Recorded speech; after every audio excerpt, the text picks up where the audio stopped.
Dalton Wolfe from sheismore.com, and I'm so excited to introduce to you my new show. It's called Keynotes with Kristen, where I am featuring inspirational people in different areas: faith, family, future, and femininity. And I'm really excited to introduce to you Alyssa Campanella. She was Miss USA in 2011, and she is an incredibly successful fashion, lifestyle, and travel blogger. She has her own blog called the alist.com, and the reason I have her on my show today is because she really embodies what it's like for a woman to dress like a lady and stylishly yet modestly.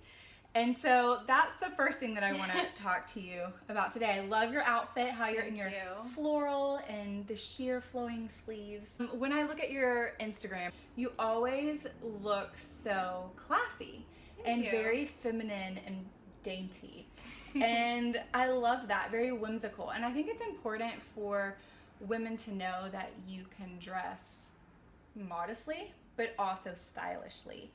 So how do you do that? Do you have kind of an inspiration, like a fashion icon that you model your life after?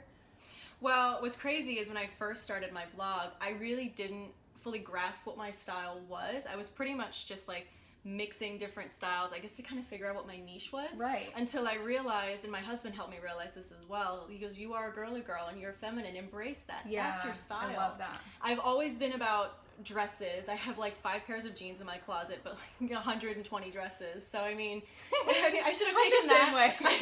I should have taken that as a sign that my style's much more girly than I was at first portraying. And in the beginning of my blog, it's probably why I wasn't really resonating much with readers or grasping my readers' attention as much, because I think they could even tell I had this feminine lifestyle but was dressing not to match that. Right. And so when I finally just started embracing the fact that I am such a girly girl and I started incorporating that in my style, I noticed that the comments were, and the readership started to grow, because they liked grabbing inspiration from me, and I happened to grab inspiration from Kate Middleton, the Duchess of Cambridge. Okay, I know you're obsessed with the royals and all royal history. I am. Which is very evident in even the way that you dress and the places that you go and the pictures you post. Thank you. I think she really brought style back to the royal family. We had that with Princess Diana, and now I think Kate Middleton has done the same thing. She dresses very modestly, but also very girly. She has to obviously have certain wardrobe restrictions due to the position that she's in. But another one that I admire is Amal Clooney, George Clooney's wife. She really takes couture but makes it for every day. You know, she'll wear a Dolce & Gabbana dress, but if she's easily wearing it like she's going out to lunch and doesn't look over the top and frou-frou like she's in Beverly Hills like some famous reality star. She does it in a classy, modest tone. Right. And so that's what I try to incorporate.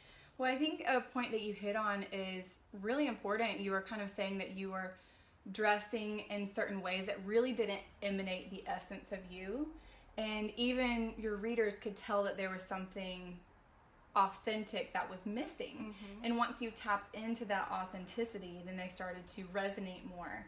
And I can relate to that too, because there's so many trends, but just because something is a trend doesn't mean that it necessarily works for you. Exactly. So how would you tell a girl how to find her essence when it comes to the way that she dresses? It all comes down to personality, her likes, her dislikes, her interests. For me, it was my obsession with royal history and royals that made me realize there's no shame in dressing like a girly girl in 2016, 2017. I think it's all about how a girl sees herself when she looks in the mirror and she realizes that there's only one of her, and how does she want to portray herself to the world? What makes her the most comfortable? Yeah, I think that's really true. Knowing who you are too, not only knowing who you are and your personality, but feeling the confidence to own who you are. Because I felt like for a while, my style is very like whimsical and flowy, and I love twirling and flowy dresses. But for a while, I felt like I needed to downplay that part of me because I thought maybe I wouldn't be taken as seriously. And so once I finally started to actually own that, then I was like, you know what? No, I am a girly girl, like you said. Ever since I was a little girl, I remember like trying on dresses, my mom's dresses, and twirling in our yard. And I was like, I want to do that now because Same. I don't want to lose that childlike wonder. And Same. I don't want to lose that childlike essence of who I am. And I think that in the world, as we grow up and become adults, we feel like we have to dress a certain way or fit into a certain mold. Well, so that's another thing that a lot of bloggers, especially ones that are starting out, tend to make the mistake of. They tend to dress for their readers, not for themselves. And that's where they start to have that struggle. And I was definitely doing that. And when I relaunched my blog with a new name and with my style niche like fully developed and, and embraced, I realized with my blog now, I dress for myself and my readers happen to love it and grab inspiration from it. I'm not dressing for them, I'm dressing for me. And I think that's really important. Well, that brings up a really important topic too on not being driven by the approval of others. And that's hard for me because especially with my days in pageantry, I was always about, oh my gosh, I have to please others. I have to make sure that they like me. I have to make sure that I do this right so that way I don't make them mad or disappointed. And it started incorporating that a little bit in the start of my blog, and that's why things were a bit slow because I was focusing too much on what they thought and not what I thought. Do you feel like when you were in that phase of people pleasing or approval seeking that actually it seemed like less people liked you than once you started just owning who you were and making no apologies for it? Absolutely. And why I feel much more comfortable dressing like what I am today. It's because I find a little bit of modesty that's more sexy because you're basically leaving things to the imagination, like left to be desired.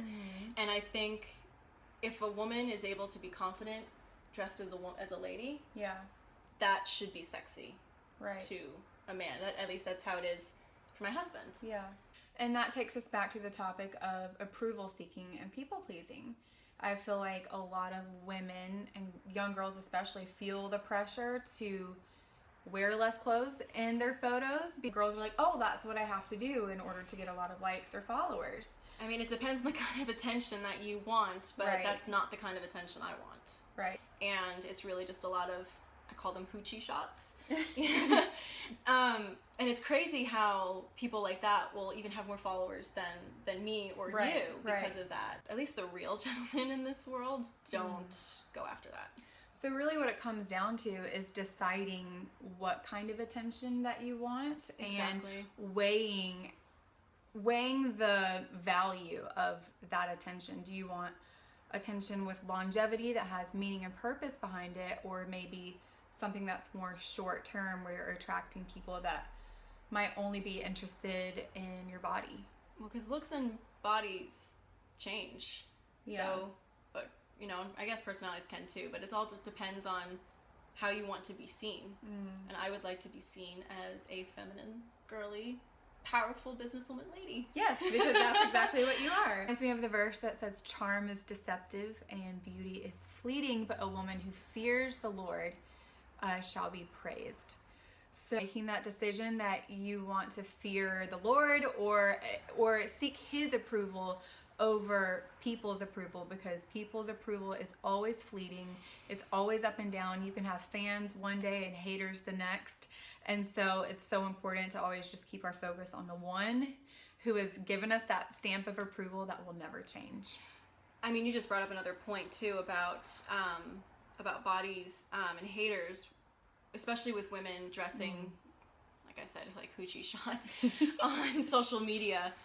I mean, that's where a lot of body shaming pretty much really started taking. I mean, there's always been body shaming, but I feel like with social media and the way that girls have been posing and posting like that, that's where I think body shaming really took a turn for the worst, really. Because now, and here's the other sad part too, when you see those kinds of shots on social media, you have young girls, like 14, 15 that are seeing that stuff and they think, oh, that's what I have to do. Like, I have to be that skinny, or I have to have a chest that size, or, I have to have lips that big, and it's just, or I have to have makeup that heavy, and it's, that's why social media is a good thing and it's a bad thing. Right. It all comes back to getting to that place where you can accept your body for what it is and honor your body for the way that it's been designed fearfully and wonderfully, because we all have different body types. Yours happens to be lithe and lean, and you have a dancer's body. And explains why I did ballet for 5 years. But yeah, like knowing your body, owning it, and then dressing to express the best version of yourself, really. Yes. Yeah. Alyssa, you are a really inspiring woman. I love that you are true to yourself and that you emanate being a lady and someone who is comfortable in who she is and just owns it in such a graceful way. Thank you. Yeah. Make sure that you follow Alyssa if you don't already. Her blog is thealist.me, right? Yes, thealist.me. Thealist.me. So thanks for watching, and let us know if you have any questions, and we will make sure that we answer them. Bye!